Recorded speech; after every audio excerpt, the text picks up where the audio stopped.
In this tutorial video, I would like to show you how you effectively could split text and therefore separate names, for example.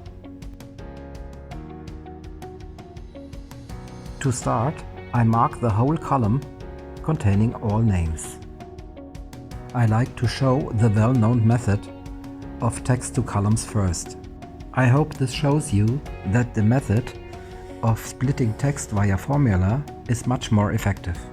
Of course, you could use the method text to columns and then simply separate the names with a space.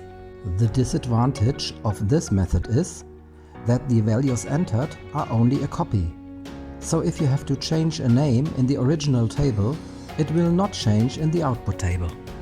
For this reason, I show you an alternative here. The formula starts with the equal sign, text split and then open bracket. Now click on the first name.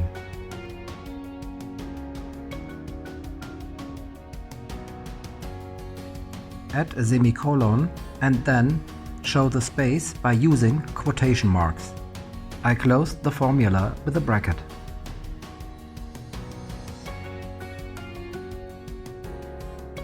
Now you can transfer the formula to all names by copying it.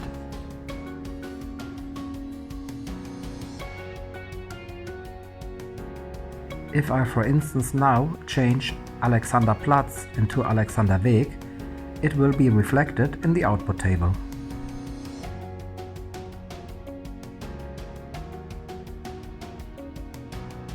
I hope you find this short Excel tip useful. There are more tips and tricks regarding Excel available for you at Learning with Matz.